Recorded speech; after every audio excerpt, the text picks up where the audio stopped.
The 3 simple phases of the effective exam cram. Question. What's wrong with the following conversation? Student number 1. I have a final exam tomorrow.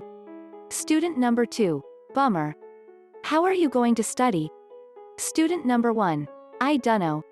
Probably just read the book some more. Answer. The simplest answer is that this student has no direction. If you are one of the countless students who has had similar conversations, you are not alone. I witnessed this real conversation, and thousands of students have similar conversations weekly. So what do you do with 48 hours to go and a mountain of material still to learn? You cram. Schoolwork overwhelms everyone sometimes, but breaking your attempts to cram for an exam into 3 simple steps will instantly improve your study time. Ready, go, stop. Step 1 to the effective exam cram. Ready. This step is easy. Get ready.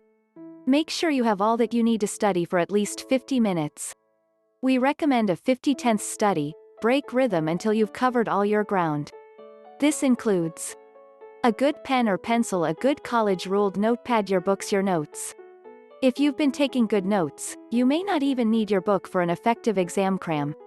Either way though, you need physical copies of those notes, either handwritten or printed out. What? Print out digital notes? Kill more trees? What about the environment? Well, trees grow back. Your grades won't. You need to get the material into your hands, so print away. Believe it or not, touching the pages helps a lot, especially for you tactile, kinesthetic and highly visual learners. Dudes, this is most of you.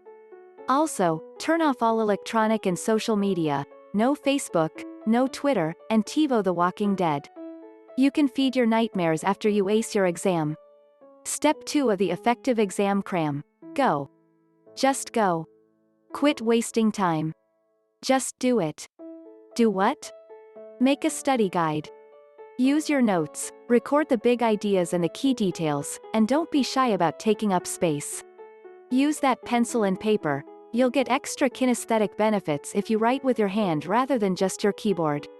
Typing is helpful, but the actions of writing with a pen and paper help even more.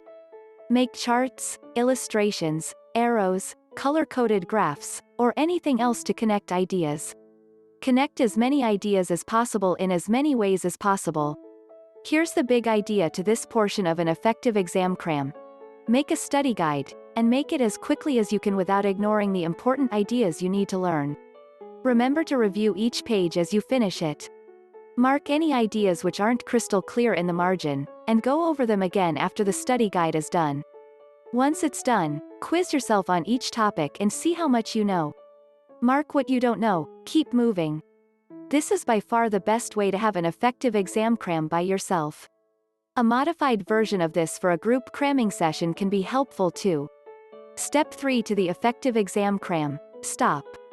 When the timer goes off, so does your brain. Quit cramming and take a break. Hopefully you've set an alarm for your study time that will go off at 50 minutes. If that's too long for you, check out how to gradually increase your study stamina. You need to be as religious as an altar boy about taking these 10-minute breaks. Scientists call this the need for spacing, and it can improve your long-term retention significantly. During your break, don't think about school. Think about killer whales, or skateboarding, or your latest crush, or college basketball, or muscle cars, or the Washington Redskins, or, get the picture. The less thought-intensive the better. Give your brain a break. By allowing yourself time to think about something else, your mind will actually retain information much better. Lather, rinse, repeat. Now that you have an effective approach for how to cram for a test, remember that we encourage you to study in such a way that cramming is unnecessary. You'll save time and perform better if you avoid having to cram. If you've had success with this model of cramming for a test, please include some of your insights in the comments.